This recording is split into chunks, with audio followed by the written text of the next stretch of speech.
Hey there, Doug here. It's Monday, so that means bonus episode. And this week, it's with an amazing musician who's actually named Monday, and that's Monday Michiru. When I first chatted with her, I thought she was just a musician, nothing against musicians, but it had been my first that I chatted with. So when I'm doing my pre-interview research, I found out some pretty cool things, like her parents are world-renowned musicians.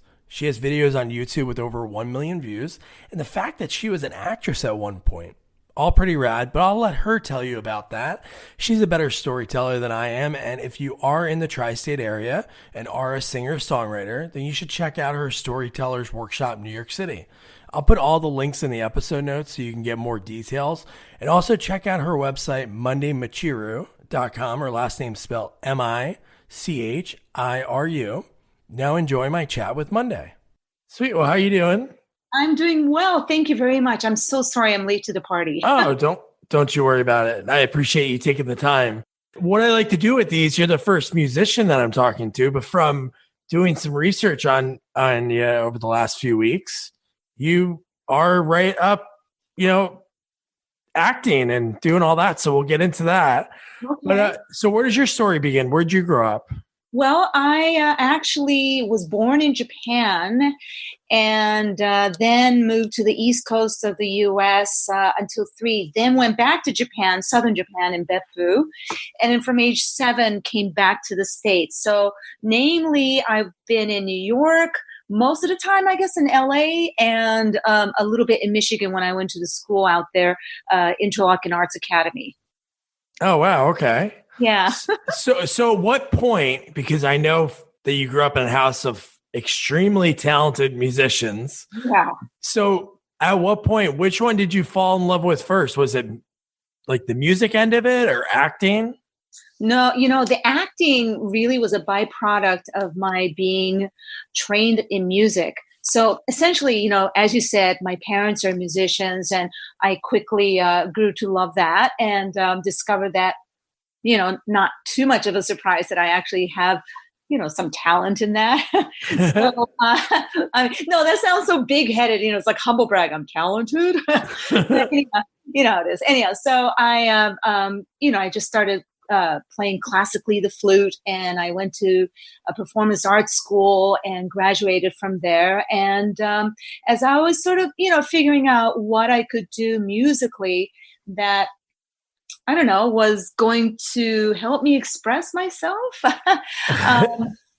I ended up getting as we say in Japanese, love call. That's what they call when someone scouts you and wants you to go. Oh, really? Okay. Yeah, I love that, love call. So I got a call from a director in Japan, and he had seen my picture and saw that I'm classically trained, even though I was trained in flute, but also that I, at that time, was studying the voice, not classically. And he was making a film about, not so much about, but the lead was a opera singer, and he is renowned in Japan. He's passed away since, but he was renowned in Japan for always using people who were not professionally actors. So he would try to find a person who best fit the character that he wanted to portray. So, being that the lead character was a opera singer, and the fact that I had classical training and was a singer, he thought that I would fit the role. And when he gave me the opportunity, I just couldn't say no. It wasn't something that I thought I would want to do. I thought I'd be a fool to turn down this opportunity. Like who gets a call, just suddenly out of the blue saying, "Hey, you want to act as a lead in a film?" I know. Yeah. So that's the acting start. So it was just based on a photograph. How did he come across that? Well, it's another convoluted story, but I was working at the time in Los Angeles as an assistant, like an executive assistant / secretary, to a vice president of the international section of a film distribution company. And being that it was the international section, we had clients from all over the world, including Japan. And being that I'm half Japanese and was raised a little bit in the country, I could speak Japanese fluently. And so whenever our clients would come in from Japan, they were like, Michiru-chan. And I'm like, hey, how are you doing? It was like a mutual adoration. Being half Japanese is almost like being half Black. So even though you might be half something else, like Scandinavian, you're still always going to be looked at as being Black. So me being half Italian, I just look Asian. So I'm always going to look Asian, Yeah. So for them, it's like, you're one of our tribe. So, it was like the instant camaraderie there. And one of the clients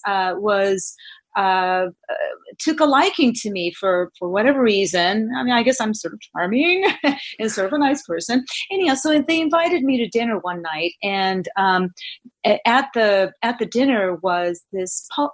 She's not a poet; she was a lyricist, very well known in Japan. It was the first time I'd met her, and I didn't really know a lot of people in that industry, but she was very kind. And the guy who had invited me to dinner said, "Hey, maybe you can introduce her to somebody in Japan because she really wants to get into music, and a lot of people in that industry."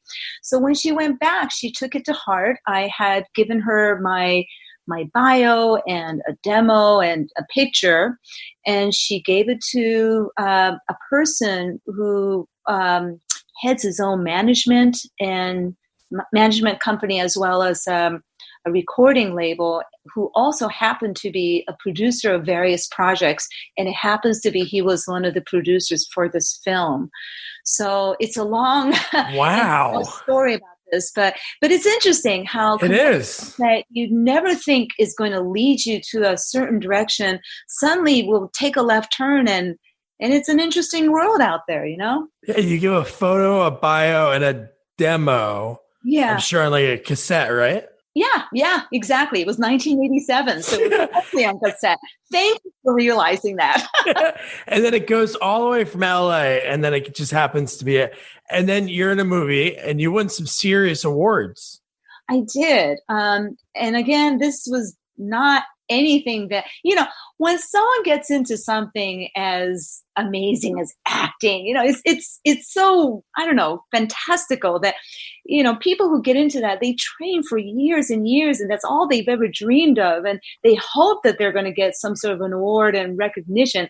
I really literally stumbled onto it. I fell. I just want you to know, face flat. It was not like an instantaneous, I'm such a natural at it. And boy, it was just, everything was easy. Nothing was easy. My Japanese, having lived in America for so long, had started to take that accent of, ooh, you are not a local, you are not a native. So I had to go through speech therapy and just grueling hours of going over my lines and getting the accents right and all that. I can tell you stuff. It was not easy is all I have to say. But I think more than the fact that I tried so hard, I really did, was the fact that this director was really respected in his field, and the people that he usually chose went on to lucrative careers in acting. And I think it was sort of part of the hope that I was also going to follow suit. So, I don't want to take complete, I don't know, say, hey, it's because I worked so hard and I was so great that I got this. It was a team effort, and I don't say this as a humble brag. I really, really, truly mean the director was great, and he had a track record. So people were looking at that, and the film was so out there. It was like a Fellini film. It was just really, really bizarre in some sense, very avant-garde, and I don't think people really knew how to comprehend it in the mainstream. So it's like, wow, it's so it's so hard to understand. It must be great, and she must be really good. So I sort of feel like that's part of the reason I got these awards. And then from that, I didn't see it on IMDb, but I saw you did some more acting roles up until like 93, and then you did some TV stuff too?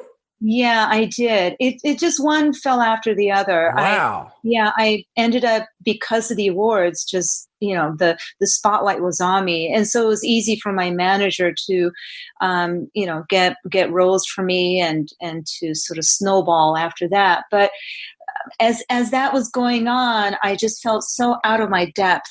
When you do something, whatever line of work you're in, and you see the people around you, you're either feeling like, wow, this is my tribe, or you really feel like, wow, I have no idea how to connect with these people. And that was the feeling I got.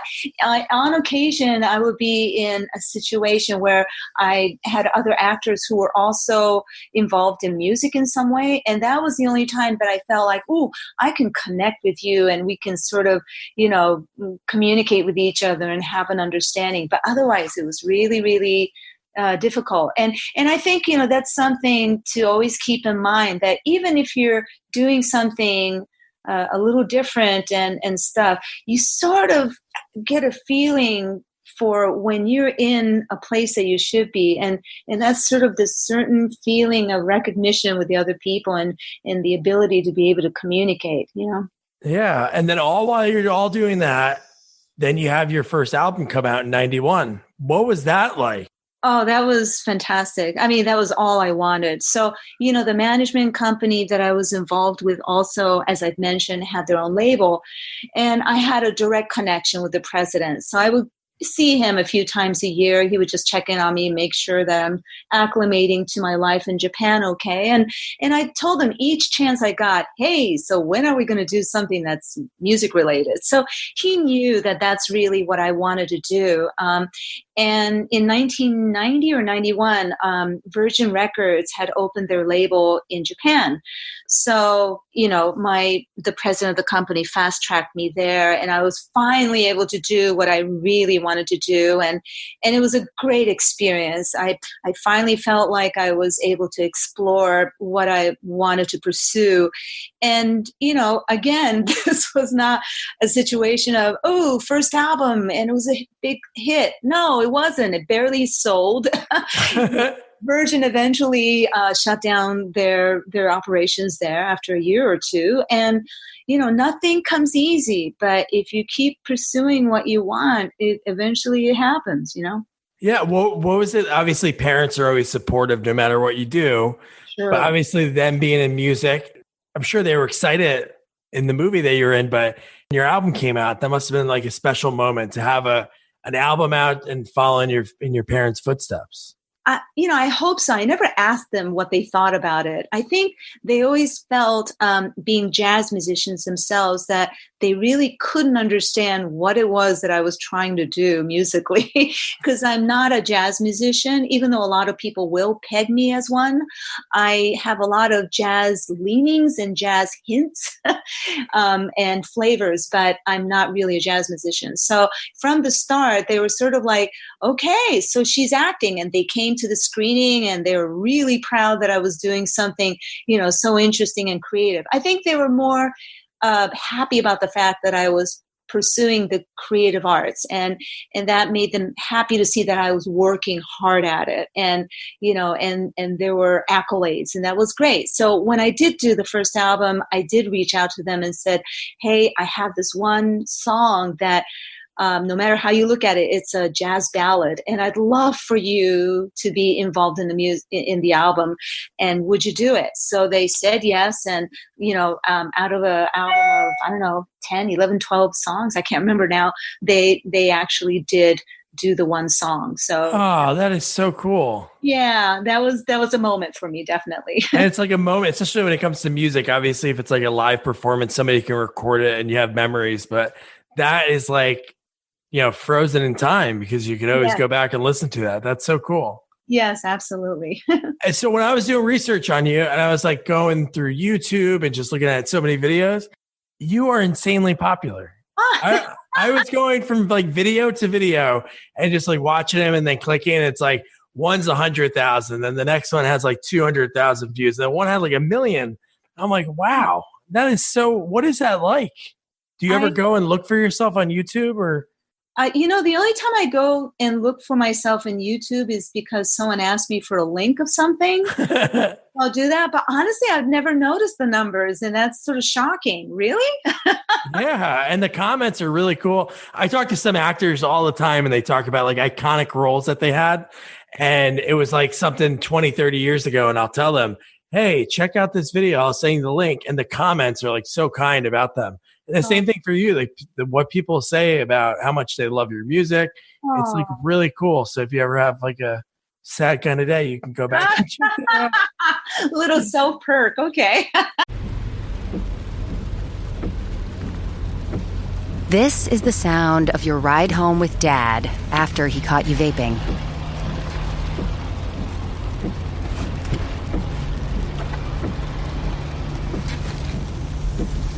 Awkward, isn't it? Most vapes contain seriously addictive levels of nicotine and disappointment. Know the real cost of vapes. Brought to you by the FDA. So what year, maybe like what album do you feel like you really hit your stride? Because obviously you said the first one, maybe I'm sure no matter what you put out there creatively, you're always happy with what you did at the moment. But at what point were you like, this is Monday's groove? Oh, I think, see, this is the hard one, because what the public will perceive as your best moments is not necessarily what the artist is going I'm sure are their best moments. So in terms of where I hit my stride, I hate to use the word popularity, but where the masses, particularly in Japan, were able to grasp onto and say, man, this is like, I dig this so much, would probably have been in 1998 or 99, around there. Those albums really, and by those albums, I have to name it. It's a Double Image and also Optimista. Those two albums really captured the heart of a lot of people, and it was thrilling. Of course, you work so hard at your craft, and then to have people, I don't know, just give you the accolades, and it translates to sales is always wonderful. And people coming to your shows and telling you how your music has made a difference to them is always gratifying. But in terms of musically, I really felt that I was starting to develop and morph more and more. I'm a self-learner. Even though I'm trained classically on the flute, it never prepared me for what I ended up doing musically in terms of songwriting and stuff. I'm not trained, like with my chords. I don't have the basic theory, like a lot of jazz kids nowadays at school. And like by the time they're 15, they were able to rip every Coltrane, solo and stuff. I had none of that. So I really had to sort of find my way around everything and sort of figure it out. And in a way, that's been a positive, because I don't have the formulas under my belt. So I've had to discover, not formulas, but discover things. And so there's maybe, if I were to give myself a little humble brag here, there's a uniqueness to my musical approach and the uniqueness to my compositions as such. And I feel like I started to get, in Japanese, we call it bushi. It means like a style, like your own style. I started to develop my own style really probably by like year between 2000 and 2005. It started to really start to mold together. And the stuff I'm doing now is less about the accents of the production, but I really have gone into bare bones of just the composition and the song itself, So. Yeah, no, that's really cool that you said that. And it is true. There's like, you hear stories about like the band Toto, like the song Africa, which is like everywhere. Like that was like a throw on, like 13th track. They just needed to fill up like album space. And that became like the hit. Yeah. And even Billy Joel, like he kind of jokes about it. I'm sure he loves his hit songs, but he'll even say like when he's playing live shows, my buddies and my wife has seen him a bunch of times, and he'd be like, I'm going to play some new stuff. So if you want to go get a drink or go to the bathroom, because I think people, like you said, like that was the time. So was that right around the time Dance Dance Revolution? Oh my God. So that one is based off of this single that I came out with in 1998. That was probably my biggest hit. And And the dance revolution was after that, meaning because that was a hit, Dance Revolution took hit songs and put it into their stuff. And that was the song that they chose of mine, which I think came out, like 2005 or something? I don't even know what year. Oh, is that late? I remember the games were out for a long time because I remember in like middle school and high school, like kids would be playing that at the balls. And I mean, I'm from New Jersey. Okay. So yeah, like in central Jersey, like Edison area, like I remember going to the mall there and people would always be playing that. But that's so funny. Did you ever play the game? No, I don't even know. I'm embarrassed to say I didn't know that it was a game. I'm like, oh, Dance Revolution. I don't know. Is it a disco album? I'm so unaware. It's really sort of sad. That's great. It's like your manager, and it's like, just make sure the check clears. We don't even know what it is. Oh man, the check is nothing these days. No, but that's pretty cool. So yeah, so you've played music.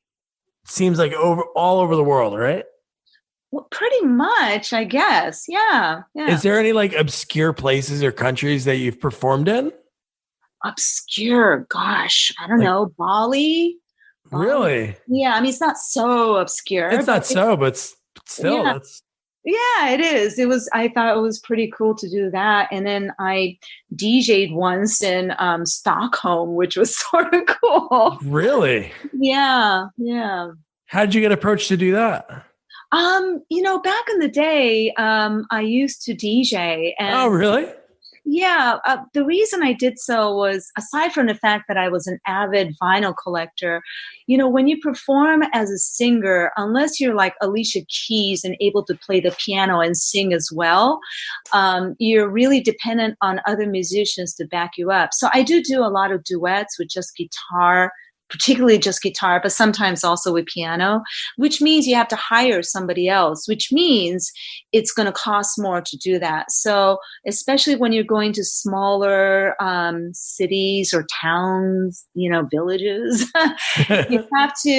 you have to think about the fact that they can't afford to pay a whole lot of money, and you got to look at transportation and stuff. So the way we met that was that, oh, hey, you're a vinyl collector, so maybe you can DJ. It's like, yeah, I could DJ. So I learned to DJ, and back then, and we're talking like the 90s, there weren't a lot of female DJs, and I was sort of known to be like interesting in the stuff that I would pick up. I was, I guess I would do it more musically rather than just about the beats. So, I had my own little style there. So I toured throughout Japan, and then sometimes we would get DJs from overseas and we would get paired, and they're like, hey man, that's so cool, you DJ. So then through those links, I would get called to do DJ gigs. I've DJed, like I said, in Sweden, a lot in London.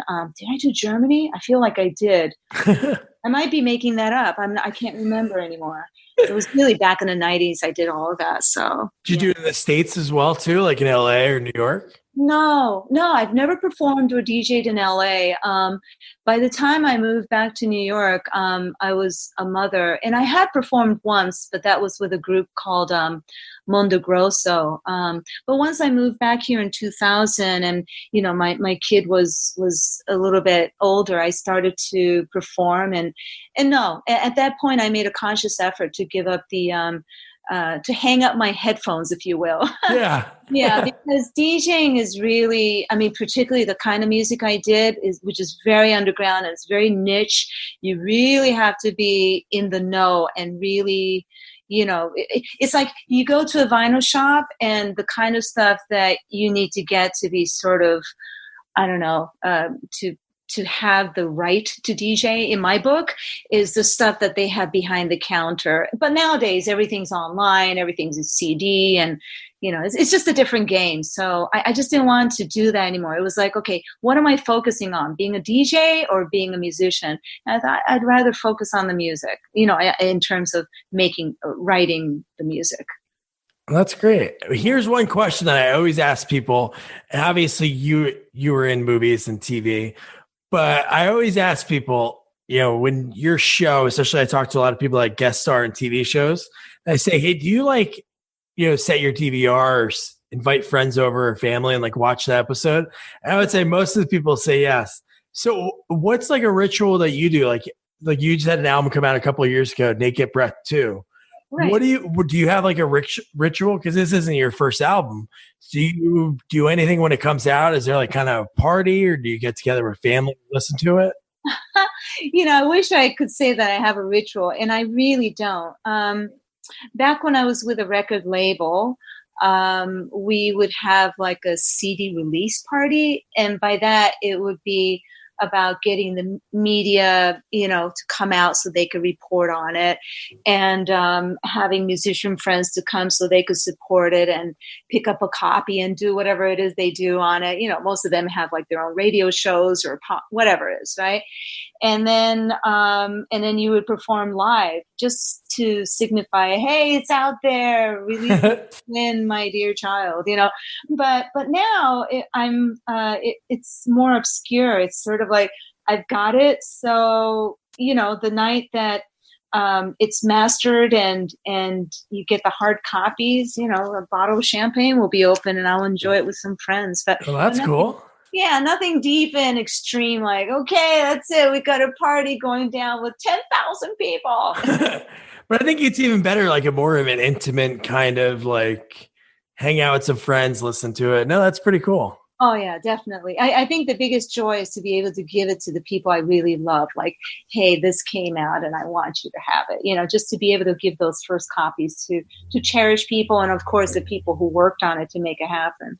That's awesome. So you're in New York City. That's your base now. Where do you perform a lot in the city? I don't perform a lot in the city. The city is one of those animals that if you show yourself a little too much, it becomes blasé. So I've come to the point now that I'll do like 3 solid performances in Manhattan. And each of them will sort of showcase the different parts of myself musically. So usually it's at Birdland, which is a legendary club. Yeah. And so there I get to sort of stretch out and muscle a little bit of my more jazz leanings musically. And then there's Kitano, which is this small jazz club, very intimate, that's inside of a Japanese hotel, actually, like it's their lounge bar restaurant sort of thing. And there I'll do like a really intimate acoustic set. So it's almost like you're just sitting in the audience. Oh, wow. Yeah, which is sort of cool. And then the other one I particularly love to do is Joe's Pub. I just love that that's another intimate space, but, a little bit bigger than the 2 that I just described. And the sound is really great. Like there's sound and their visual and the stage, everything about it just has this gorgeous New York vibe to it. And I could really stretch out and start to go into my little more, I don't want to say pop, but, just outside of the jazz and Brazilian realm that I do acoustically more. So that's a lot of fun. I get to play with the sounds more. Well, I'll keep tabs on you to make sure, because we're not far. And we love jazz. We go to this jazz club in Montclair, New Jersey. Oh, cool. Yeah, it's called Shanghai Jazz. But it'd be nice. I'll definitely keep tabs on you. So tell everyone about New York City Storytellers. So it's actually called Storytellers Workshop NYC. Oh, cool. And, back when I was living in Japan, towards the latter years, I was asked to come in and by record labels or producers saying, hey, I've got this young vocalist. She's really talented, but she doesn't have a lot of, experience. And maybe you could sort of give her some hints and stuff. So before I knew it, I was sort of becoming like the wizened old owl, giving grasshoppers some tips. And it was a lot of fun because, when you start to get some experience under your belt, I think most musicians, most people want to be able to pass that on to the next generation and nurture that next generation. And I have a lot of love and respect for people, particularly now when it's become even harder, trying to do something in the creative field. So if there's anything I can impart, it just gives me great, great joy and feeling that I'm giving to the community. So the last few years I've been thinking about what can I do to teach and to lend myself my support to the community better here in New York. And the thing that I noticed that was interesting was a lot of, conservatories and music schools, they don't really offer lyric writing or songwriting from the perspective of a singer. Like they'll do a lot of compositional, courses and stuff like that. And that starts to get into all this music brainiac talk, which is, integral, of course. But for a singer, they want to be able to sing their melodies, and perhaps they want to, create the melodies and create their lyrics that's going to tell their story, that's going to express themselves. And there's nothing that was teaching that. And I thought, you know what, that is something that I might be able to help out in. So just this summer, I started my first course, and it was really gratifying to be able to pass it on. And I think the participants who were involved really loved it. So we're right now in round 2 with the fall session. And again, it's just something that I love and hope to be able to carry on with. Well, that's really awesome. Well, this has been great. One question I have to ask before you go, since you won all those awards, do they travel with you? Do you still have them? I do. That is cool. I mean, they don't travel with me like in my pocket. No, I know. But some people would leave that in a box, like in the, they might just leave it at their parents' house. No, that's cool that you still have that. Yeah, absolutely. It's a good conversation piece. Yeah, well, yeah, not a lot of people are invited in tribute to see that. Awesome. Thank you so much. Well, this has been fun. Thank you so much. Thank you. By the way, I love your voice. You've got such a great voice. Oh, thank you. Yeah. I've heard that for years. Then the reason I started this, because I wanted to do something that wasn't just like, there's so many like movie review podcasts out there that are all the same. So I wanted it to be unique. So my goal is every time, besides like speaking to amazing people like you and other people that weren't in movie sequels, is me and my buddy, we talk about a movie, and then the next week we interview somebody that worked on that, like a director, writer, actor. It could be a special effects coordinator. So it's been real fun because these are a lot of movies I grew up loving. So like hearing the behind the scenes stories and be able to like ask the person the question has been a lot of fun. And thank you. And my voice maybe helps because everybody seems to enjoy themselves. Oh no, you've got a great voice. It's so inviting. It's really thank you. wonderful. Yeah. But I can't sing. My wife doesn't let me do karaoke anymore because when I start to like try to sing, it gets really bad. I even for our anniversary, I did a James Taylor song and I put it in the car. I sent her the link and she liked it, but it was not good. Oh, no. It was the thought. That's so sweet. That's really cute. Aw. Wasn't Monday awesome? She actually had me blushing when she said she liked the sound of my voice. Coming from a world-renowned musician as she is, I was blushing. Well, don't forget to check out Storytellers Workshop NYC and follow Monday on Instagram. It's just her full name at Monday Michiru. Again, that's MICHIRU. And her website's just her full name, just like her Instagram, mondaymichiru.com. So next episode, we were lucky enough to interview Bruce Lanoil, who is a voice actor and a puppeteer. He worked on so many things I loved growing up, like Theodore Rex, Dinosaurs, Muppets, Space Invaders, and our next movie, Looney Tunes Back in Action, where he voiced Pepe Le Pew. And he also did a lot of, green screen work with some of the animated characters. There's one scene on YouTube where you can actually see him in the outfit with his hand in the Daffy Duck bill and Jenna Elfman's grabbing it. So yeah, it's pretty cool. And there's so many more credits he has. So subscribe right now so you don't miss out. Review, rate, share our podcast, and follow us on all social media at Sequels Only and our new website, sequelsonly.com. Good night.